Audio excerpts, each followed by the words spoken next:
There is a kind of intelligence that the world does not know how to see because it does not arrive in the forms the world has decided to recognize.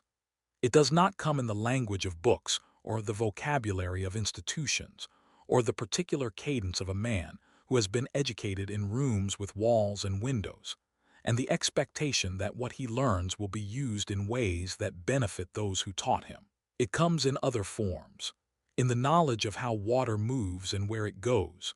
in the understanding of how a forest sounds when it is empty and how it sounds when it is not, in the ability to hold a space in the mind with such precision and such completeness that it becomes navigable, that a person can move through it in thought before they move through it in body, and can prepare for every obstacle before it is encountered. It comes in hands that understand material so thoroughly that the material becomes a language that says what cannot otherwise be said in a world that has decided that certain mouths have nothing worth saying.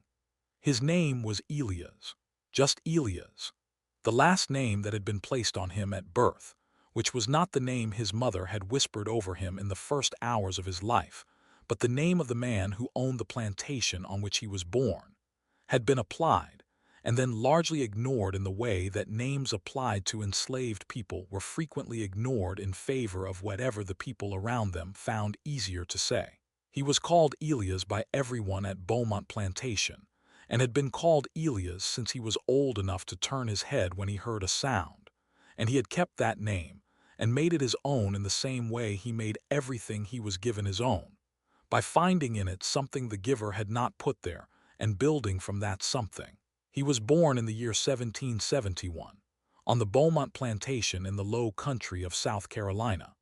a flat landscape of rice paddies and indigo fields and dark tidal rivers and ancient oaks draped in Spanish moss that gave the country a beauty that sat in deep and permanent contradiction with what was done in it. His mother was a woman named Celia, who had come to Beaumont as a girl of 12 from a coastal Georgia plantation after the death of the man who had previously owned her, bought at an estate sale along with 11 others, and transported north by boat along the coast, and who had carried everything she knew about the land she had come from in a memory so precise and so tenacious that she was still, at the time of Elias' birth, able to describe the particular smell of the Georgia tidal marsh in the early morning, and the way the light fell through the cypress trees at the edge of the river, and the names and faces and voices of every person she had known before she was taken away from them. She gave all of this to Elias, not all at once, not in formal teaching sessions, but in the accumulated minutes of their life together, in the evenings after the work was done when she sat with him in the cabin and talked with the particular intensity of a woman who understands that the transmission of memory is an act of resistance, that to remember and to teach the remembering is to refuse the erasure that the system around her was designed to accomplish. She told him about the Georgia coast, and she told him about the people she had known, and she told him about the journey north by boat, and every landmark she had observed from the water, the shape of the coastline and the position of inlets, and the way the rivers ran inland from the sea. She told him all of this the way you tell a child something that is simultaneously a story and a map, and Elias, who had the specific quality of a person who retains everything, kept it all. His father was a man named Joseph who worked the rice paddies, and who was, in the particular way of men in his position who survived their circumstances intact, a man of very few outward expressions and very deep inward ones. Joseph watched his son with the contained attention of a man who has identified something remarkable and is carefully considering what to do about it. And what he did was teach Elias everything he knew about the land. Not the cultivation of the rice and indigo, though he taught that too because it was knowledge and knowledge was never useless. He taught him the specific geography of Beaumont's surrounding land, the network of tidal rivers and creeks that connected the low country, the swamps and their internal logic, the ways through that existed for a person who knew how to read the landscape. Joseph had never gone beyond the boundaries of Beaumont in the direction of freedom,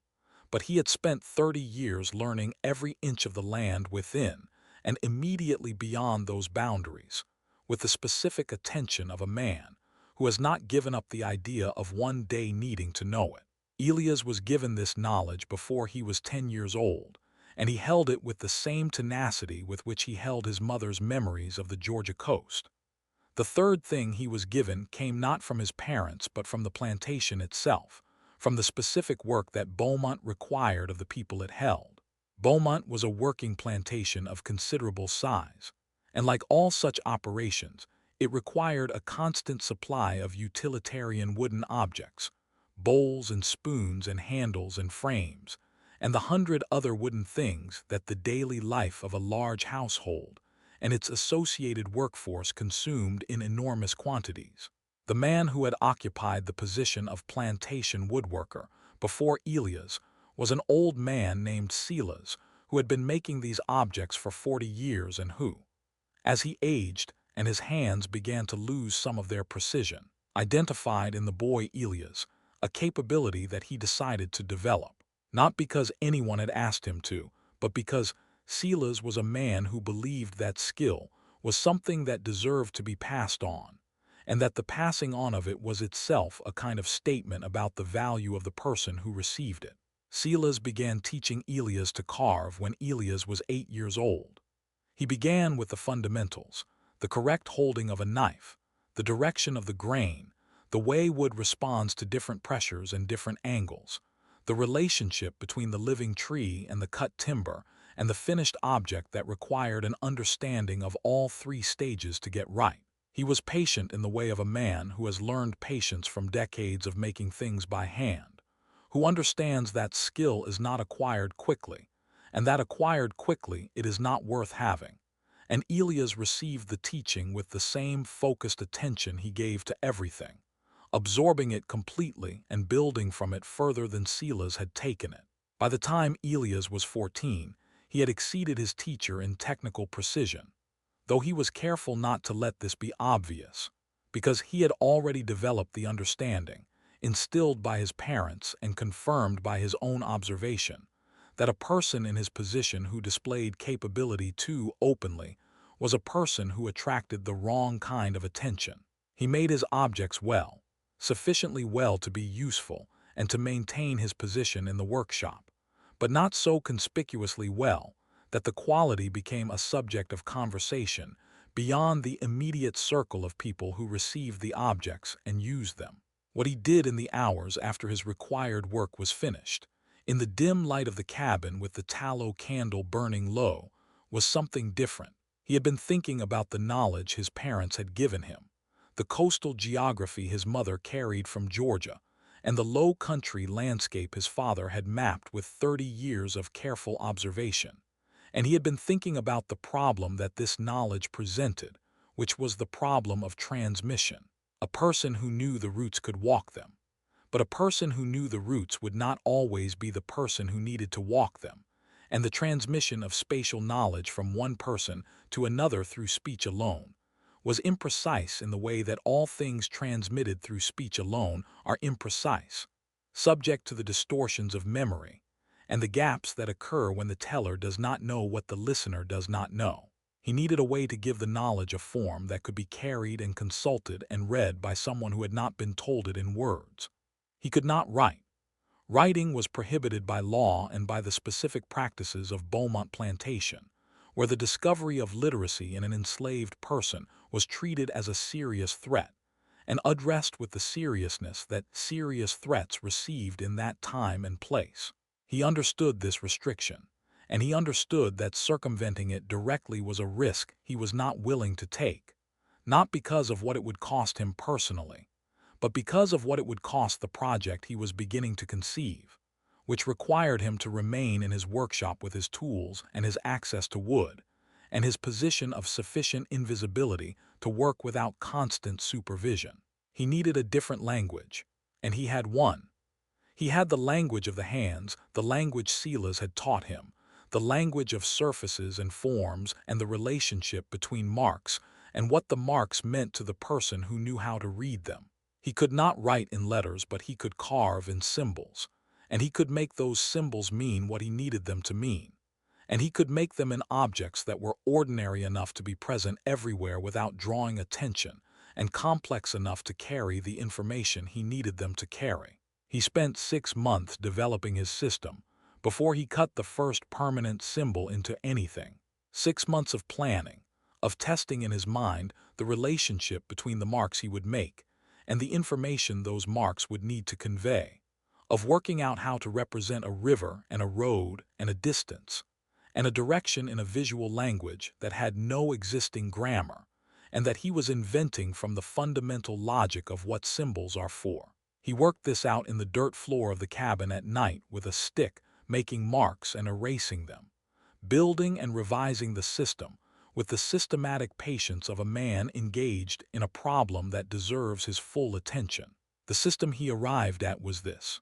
Rivers were represented by curved lines whose depth of carving indicated their relative width, deeper cuts for wider water. Roads were straight lines with a distinctive cross-hatching along one edge. Distance was represented by a series of small marks between locations, each mark representing approximately 1 hour of walking at a careful pace. Landmarks, the specific trees and rock formations and settlement edges and bridge crossing that a person moving through the landscape would encounter, were represented by a vocabulary of small symbols that he drew from both the geometric patterns of his West African inheritance, retained in the decorative traditions that had survived the Atlantic crossing and the decades since, and from his own invention. Safe stopping places, the farms and free settlements and sympathetic households that his network would eventually identify, were marked with a particular symbol that looked to an uninformed eye like a simple decorative motif, and that meant, to someone who knew the code, here you will be helped. He carved his first map in the winter of 1789, when he was 18 years old, into the interior of a large wooden bowl intended for use in the plantation house kitchen. The bowl was by any measure a beautiful object, and the carving on its interior surface was by any measure beautiful carving, the kind of work that would draw admiring comment for its craft without anyone looking at it closely enough to understand that the pattern of lines and marks and symbols distributed across the bowl's curved interior was a precise and navigable representation of the low country landscape between Beaumont Plantation and the northern edge of the tidal zone, approximately 40 miles, with every river crossing, every swamp passage, every road junction, and every potential stopping place accurately positioned and carefully marked. He gave the bowl to the plantation house kitchen, where it sat on a shelf, and was used and admired and commented on by members of the household as evidence of the woodcarver's skill, and was never understood by any of them to be anything other than what it appeared to be. He began building the system from there. Over the following 3 years, he carved his maps into objects that distributed themselves naturally through the plantation's daily life. A set of spoons whose handles carried the next section of the route,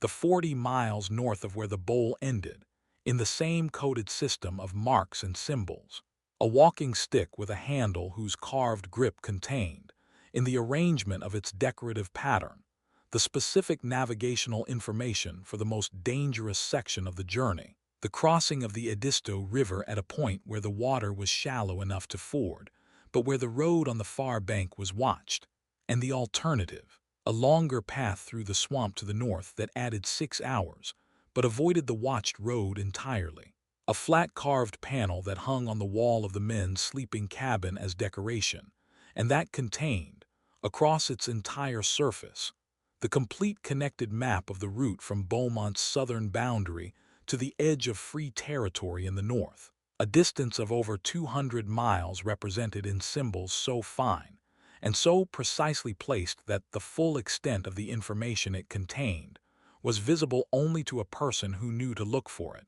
and knew what the symbols meant. He did not reveal the system immediately.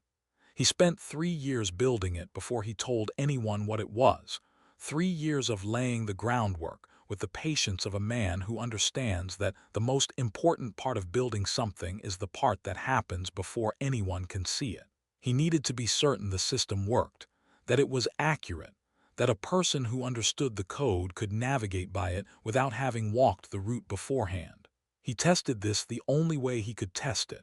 by walking sections of the route himself on the rare Sundays when the relative freedom of movement permitted it, by verifying that what the carved objects said the landscape would contain was what the landscape actually contained, by correcting the inaccuracies he found and revising the objects accordingly. This was the most dangerous part of what he was doing.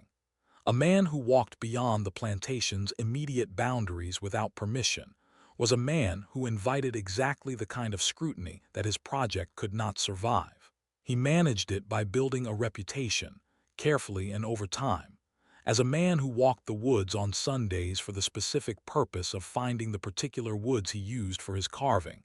a practice that the plantation overseer, a man named Dunbar, accepted as consistent with his work requirements and therefore not worth challenging. He brought back wood on every walk, always, maintaining the cover so completely that it never occurred to Dunbar that the wood selection was secondary to the route verification that was the walk's actual purpose. His name was Moses, not Elias, not the name anyone at Beaumont called him. Moses was what he called himself in the private language of his own interior, the name he had given himself at 16 years old after his mother told him the story of the man who had led people out of bondage through a wilderness by a route that others could not navigate. And he had understood this story not as a religious parable, but as a practical description of a specific kind of skill, the skill of knowing the way through when others did not. And he had taken the name for himself, not with any messianic intent, but with the specific recognition that this was what he was going to do. The first person he told about the system was a man named Gideon. Gideon was 30 years old when Elias approached him in the autumn of 1792, and he had been at Beaumont for 7 years, brought from a Virginia plantation after his previous owner's debt sale. And he carried in his body the particular quality of a man who has survived things that should not have to be survived, and has arrived on the far side of them not diminished, but compressed, his entire being reduced to its essential elements by the pressure of what he had been through, and what remained was dense and reliable in the way of compressed things. He was known at Beaumont as a steady worker and a quiet man, qualities that made him largely invisible to the plantation's management, which was exactly the quality that Elias had been watching for. Elias showed him the bowl first, not the whole system, not the full map, just the bowl. He put it in Gideon's hands in the dim light of the workshop on a Sunday afternoon and told him to look at the interior carefully and say what he saw. Gideon looked at the bowl for a long time without speaking. He turned it slowly, following the lines with his eyes, and then he looked up and said quietly that it looked like a river. Elias said it was a river. He said it was the Combahee, and that the marks along its carved bank indicated the crossing points and the depth of the water at each one, and that the series of small marks leading away from the northern crossing indicated the number of walking hours to the next landmark, and that the symbol at the landmark, the one that looked like a stylized leaf, meant that there was a free black family at that location who had been known to offer shelter to people moving north. Gideon sat with this for a long time. Then he said how long had it been there. Elias said 3 years. Gideon put the bowl down on the workbench and placed his hands flat on either side of it and looked at it, and then looked at Elias and said nothing for a full minute, which was Gideon's way of processing something significant, of letting it settle before he responded. Then he said he wanted to learn to read it. Teaching Gideon the symbol system took 4 months of Sunday afternoons, conducted in the workshop under the cover of Gideon helping Elias with his carving work, which was plausible enough that Dunbar, when he observed it, found it unremarkable. Gideon learned with the focused intelligence of a man who understood exactly what he was learning and why it mattered, and he proved to have the specific kind of spatial memory that the system required, the ability to hold a map in the mind and navigate by it without the map physically in hand, which was the ability the system ultimately depended on, because a person fleeing north could not carry a wooden bowl conspicuously and hope to escape notice. The method they developed for this, for the transfer of the map from object to mind, was as elegant as the carving system itself. Gideon would study a section of the carved map for a period of days, handle the object daily, trace the symbols with his fingers in the dark where sight was not available, until the map was in his hands as well as his eyes, until his fingers knew the route the way a person who has walked a path many times knows it in their body rather than only in their head. Then he would set the object aside and navigate the section in his mind, testing it against what his fingers remembered, correcting the discrepancies, until the two versions matched completely. It took him 8 months to hold the entire route from Beaumont to the edge of free territory in his hands and his mind simultaneously. When he was finished, he told Elias he was ready. Elias said they were not going yet. Gideon asked why. Elias said because 2 people moving north from Beaumont on their own was an escape, and an escape, when it was discovered, which it would be, within days if not hours, would result in pursuit, capture, and the kind of punishment that made examples of the people who received it in order to discourage the people who witnessed it. He said that what he was building was not an escape. It was a system, and a system required more than 2 people, and more than 1 route and more planning than 8 months of Sunday afternoons had produced. He said he needed 2 more years. Gideon looked at him with the expression of a man who is containing something very large within very confined space, and then he said he would wait.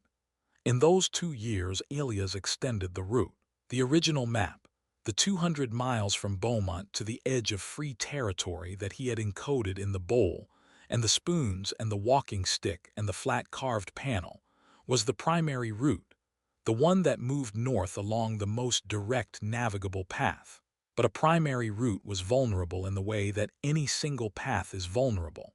because the people who would be pursuing a group moving north would know the primary routes, would post watchers at the crossing points and the road junctions and the bridge approaches,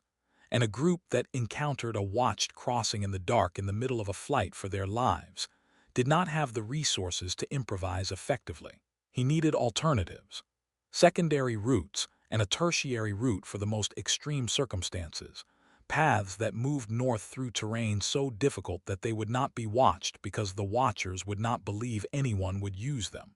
through the deep swamp interior and the wide tidal rivers, and the sections of forest so dense that daylight was effectively absent. He had to walk these routes to map them, which meant the Sunday wood-gathering walks extended their range over those 2 years in ways that pushed the limits of what Dunbar would accept as reasonable.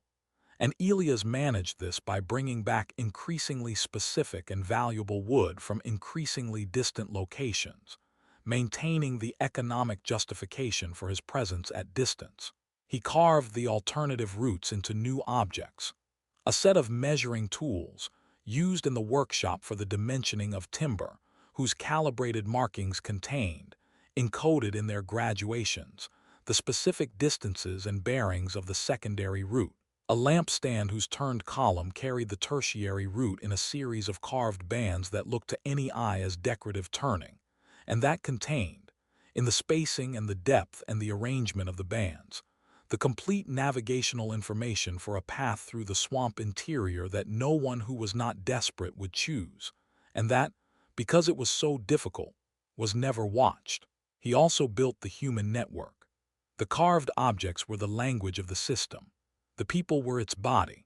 A route through hostile territory is only as useful as the safe points along it, the places where a person moving north could stop and rest and receive food and information about what lay ahead, and safe points require people who are willing to provide them at enormous personal risk. Elias spent 2 years identifying these people, working through the invisible network of connection that linked the enslaved and free black communities of the low country below the surface of the world that the plantation system thought it controlled. He did this through the specific and patient work of observation and trust building,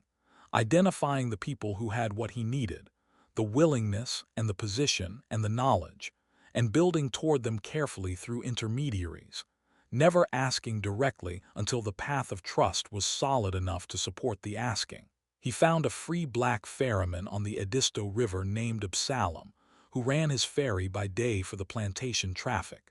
and who had, for 3 years, been quietly transporting people north under his cargo on the night crossings that no one in authority considered worth monitoring, because the ferry's night traffic was assumed to be negligible. Absalom knew the river in the way of a man who has spent his life on a single stretch of water,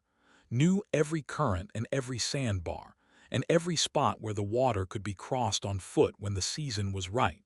And his knowledge, transferred to Elias and encoded in the walking stick's handle, made the Edisto crossing, which was the most dangerous single obstacle on the primary route,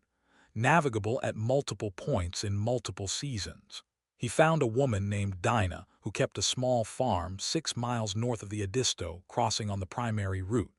a free woman whose farm was unremarkable in every respect, and whose root cellar had been modified over a period of years, and with considerable ingenuity, to contain a concealed space large enough for 8 people to shelter in complete invisibility for up to 3 days. Dinah's farm was marked on the bowl with the shelter symbol, the stylized leaf, and Dinah herself was the kind of person who had decided what she was willing to risk before the risk presented itself, and who did not revisit the decision when the risk arrived, which was the specific quality that made her irreplaceable. He found a Quaker farmer named Nathaniel Prout 30 miles north of Dinah's farm, whose fields backed onto a forest trail that connected to the secondary route, and who provided, on the nights when groups moved through, not only shelter but information about the road conditions ahead,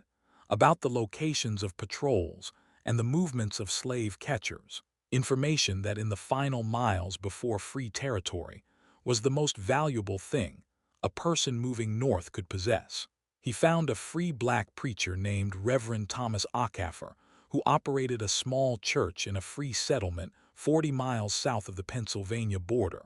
and whose congregation included, alongside its legitimate members, a rotating roster of people in various stages of the journey north, people who had been provided with the names of congregation members, and who sat in the church pews on Sunday mornings looking exactly like what they were supposed to look like, while Reverend Acaffer worked out the final stage of their passage. Each of these people was represented in the carved objects by a symbol, and each symbol was known to the people who could read the system, and the system was taught to every person who was going to move through it, in the same way Gideon had been taught,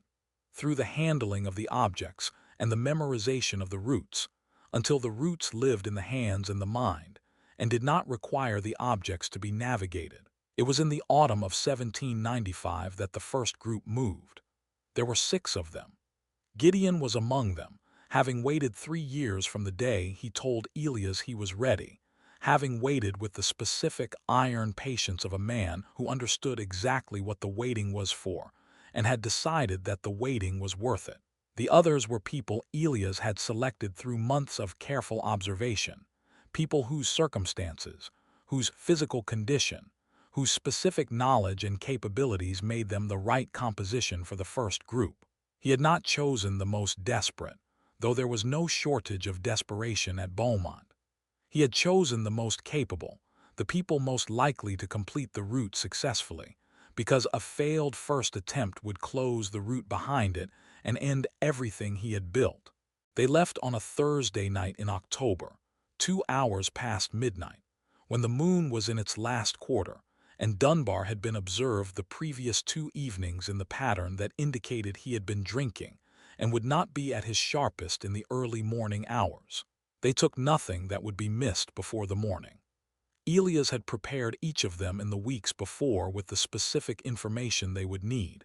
had gone over every section of the route with each person individually, had verified that every one of them held the map in their hands and their mind as well as Gideon held it. He did not go with them. This was the hardest decision he had made and would make. He had built the system to carry people north, and he was not going north. Not yet, not in this group, because the system needed him here to continue operating, needed the workshop and the tools and the position of sufficient invisibility that allowed him to keep carving and keep teaching and keep building the network that would carry the next group, and the group after that, and the group after that. He had made this decision before he started building, and he had not changed it.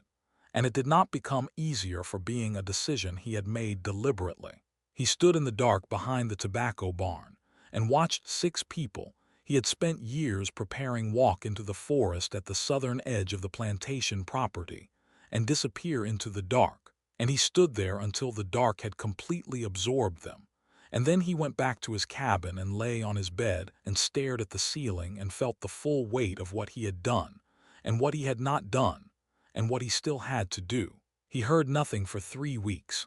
No alarm, no pursuit that reached back to Beaumont with specific accusations, no Dunbar arriving at the workshop door with questions. What he heard, eventually, through the underground network of information that connected the Low Country's black communities, was that 6 people had reached free territory, that Absalom had moved them across the Edisto in the dark without incident, that Dinah's root cellar had held them through a difficult second day when searchers had passed within half a mile of the farm, that Reverend Ockafer had shepherded the final stage, and that all 6 had crossed into Pennsylvania, with the specific, devastating relief of people who have been in motion through danger for so long, that the absence of danger requires a period of adjustment before it can be accepted as real. He sat in the workshop that evening after the news came through and held the bowl in his hands, the first bowl, the Combahee River bowl, and felt something that he had no name for in the language he was required to speak at Beaumont, though he believed the language of his grandparents, the language that Celia had given him in fragments across his childhood, had a word for it. The specific satisfaction of a thing built for a purpose finding its purpose. He turned the bowl in his hands and felt the carved lines under his fingers and let the feeling settle. Then he began planning the next group. Over the following 8 years, between 1795 and 1803, 11 groups moved north through the system Elias had built. Not all of them made it entirely. The third group, moving in the spring of 1797, encountered a patrol near the Edisto crossing and was forced to take the secondary route through the swamp, which added 3 days to the journey. And in the course of those 3 days, one of the group, an older man named Jerome who had not been fully honest with Elias about the condition of his knees, fell behind in the swamp interior and could not be found again. The group waited for him as long as they could and then had to move on, and Jerome's fate was never known with certainty, which was the specific kind of loss that left no clear place to put the grief. The other members of the third group reached free territory. Elias added a note to the swamp route, encoded in the lamp stand's carved bands, indicating the location where Jerome was last seen, because a route that had cost something deserved to have the cost marked. The 8th group included a woman named Pearl who was 7 months pregnant when she joined the group, a fact she had not disclosed to Elias because she had understood correctly that he would have asked her to wait for the next group, and she had decided she could not wait. She gave birth in Dinah's root cellar, on the second day of their shelter there, attended by Dinah and by one other woman in the group who had some knowledge of childbirth. And the child was born alive and healthy, and was named by Pearl in the whispered dark of the root cellar, Freedom. Not as a name she expected to survive the scrutiny of the world the child was being born into, but as a private designation, a statement of intent. Dinah sent word to Elias eventually, through the network, that Pearl and the child had reached Pennsylvania, and Elias received this news and sat with it for a long time, and then carved a new symbol into the flat panel, a very small symbol near the Dinah farm marker, that he told no one the meaning of because it was not navigational information. It was simply a record, a child born on the route, a child born free. By 1803, the system had moved 43 people from Beaumont and its surrounding plantations into free territory. Elias had expanded the network by then beyond what he had initially conceived, had added connections to networks operated by others, had established communication channels with people as far north as Philadelphia who received the groups that came through and helped them settle into lives that were not free in every sense. Not yet. but that were free in the most fundamental sense, the sense of belonging to themselves and not to anyone else. He had also trained 3 people to read and teach the carved system, people who remained at Beaumont and at 2 neighboring plantations and who could, in the event that Elias himself was unable to continue, keep the roots alive and keep teaching them to the people who needed to walk them. The system had become, by this point, larger than any single person, which was what he had intended from the beginning, though he had not been certain it was achievable until it was achieved. It was in the winter of 1804 that the overseer Dunbar found something. It was not the bowl, not the spoons, not the walking stick or the flat panel or the measuring tools. It was a piece of wood in the workshop, a practice piece that Elias had been using to test a new symbol he was developing for a section of the route he was extending, a piece that had never been meant to be finished or distributed, and that had been left unguarded in a moment of carelessness that Elias would examine and re-examine for the rest of his life. Dunbar found it during a routine inspection of the workshop, picked it up, looked at the marks on its surface, and asked Elias what it was. Elias said it was a practice piece, which was true. He said the marks were decorative, which was not true. He said it with the complete composure of a man who has been maintaining composure under pressure for 13 years, and whose composure has become indistinguishable from truth. And Dunbar looked at him with the flat assessment of a man who has learned to be suspicious, but who does not have the specific knowledge to convert his suspicion into a specific accusation. He took the piece with him. The week that followed was the most dangerous of the 30 years of Elias' project. Dunbar showed the piece to the plantation owner, a man named Harlan Beaumont the Younger, who had inherited the plantation from his father 5 years before and who was, unlike his father, a man of active rather than passive authority, someone who looked for problems rather than waiting for them to present themselves. Beaumont the Younger looked at the carved piece and asked 3 people who had no connection to the workshop or to Elias what they thought the marks meant.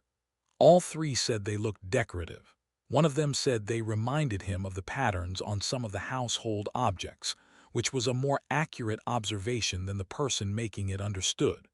Beaumont ordered a search of the workshop.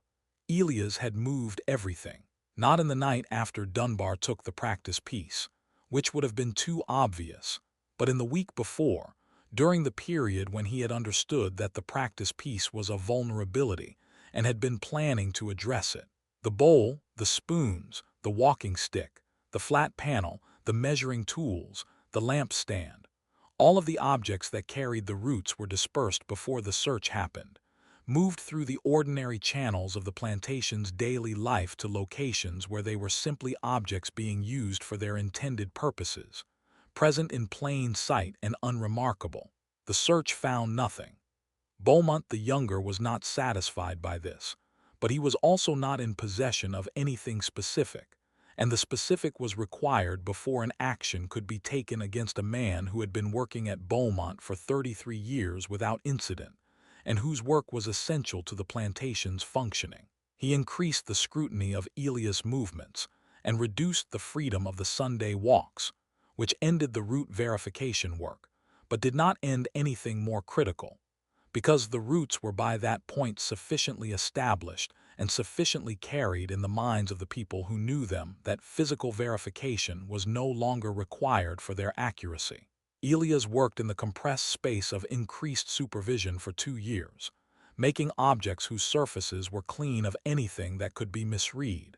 maintaining the appearance of a man who has nothing to hide so completely that the appearance became, for Beaumont the Younger's purposes, indistinguishable from its reality. In the spring of 1806, he sent a message north, through the network, through the chain of people who moved information in both directions along the routes. He sent a message to a man in Philadelphia, a free black man named Cornelius Ward, who had been receiving the groups coming out of the low country for years, and who understood the system and the stakes of it with the comprehensive awareness of someone who had been at the northern end of it long enough to have seen its results in human form. The message was brief. It said that the conditions at the southern end had changed, and that the time had come. He left Beaumont on a night in October of 1806, 35 years old, alone, taking the secondary route through the swamp interior that he had walked and re-walked and mapped,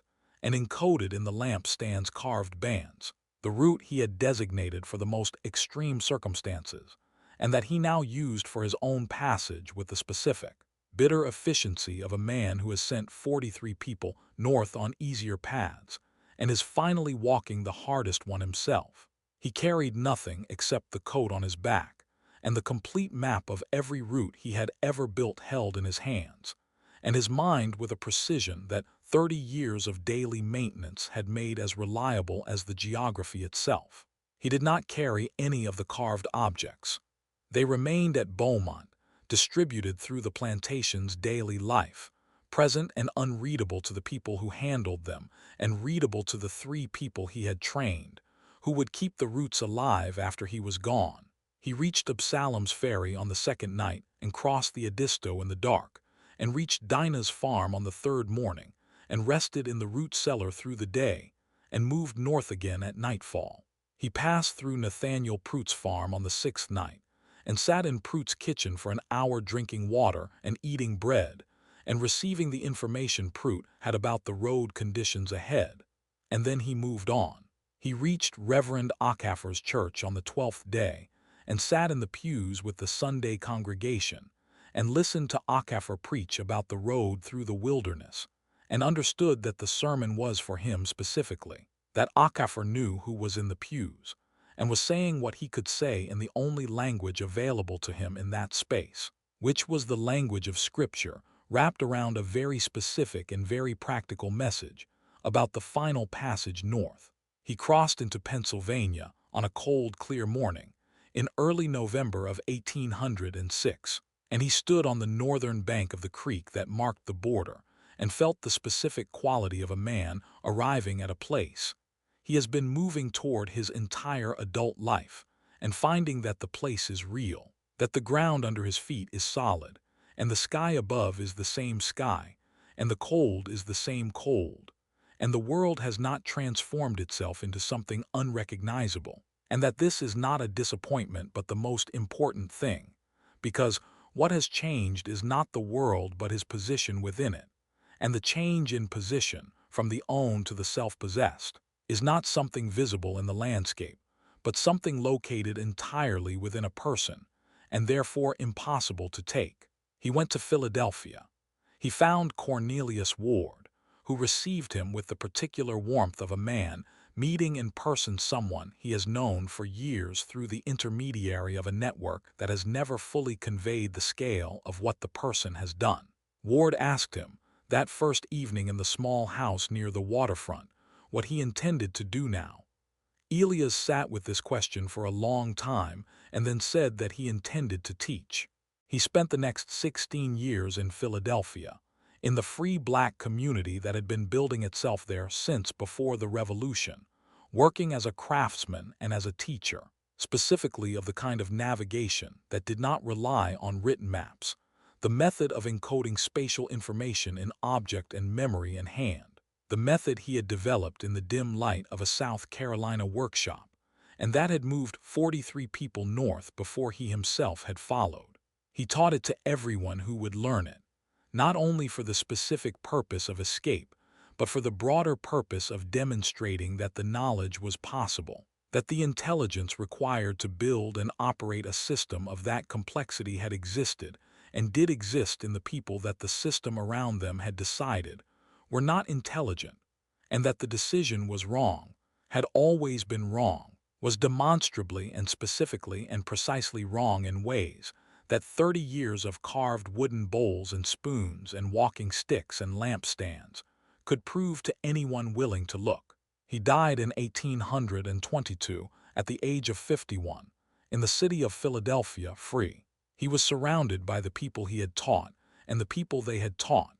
by a community of practice that carried forward the method he had developed not only as a tool of escape, but as a philosophy of knowledge, as a demonstration that intelligence has no single form, and that the forms it takes in people who have been denied the standard ones are not lesser versions of the standard but entirely other things, as valid and as extraordinary and as deserving of recognition as anything produced in rooms with walls and windows and the expectation of use. His name was Elias. He called himself Moses. The people who came after him, the people he taught and the people they taught, and the long chain of transmission that extended forward through the decades after his death, called him something else in the private language of the community he had helped to build. They called him the Carver, not as a description of his trade but as a description of what he had done, because to carve is to take something solid and hard and apparently intractable, and to find within it, by the specific intelligence of the hands and the patient application of the right tool in the right place at the right angle with the right pressure, a form that was always present in the material and that required only someone with the knowledge to release it. He had found freedom inside the material of oppression. He had released it, object by object, root by root, person by person, across 30 years of Sunday afternoons and dim candlelight and the patient, extraordinary work of a man who had decided, before he was old enough to fully understand the scale of what he was deciding,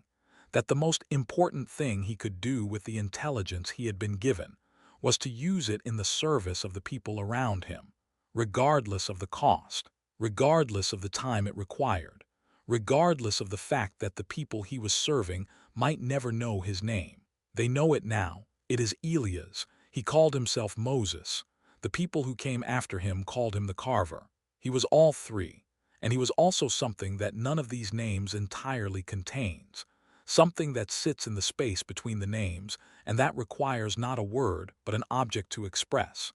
A plain wooden bowl with a river carved into its interior, turning in the hands of someone who knows how to read it,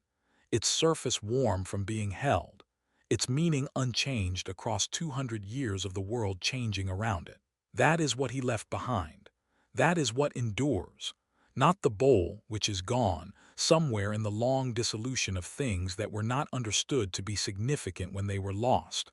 but the knowledge that it existed, the knowledge that a man in a workshop in South Carolina in 1789 looked at a piece of wood and saw in it not only a bowl but a language, and that the language he carved into it said something that the most powerful people in his world had decided could not be said, something that turned out to be sayable after all, something that 43 people walked north by the light of into lives that were their own.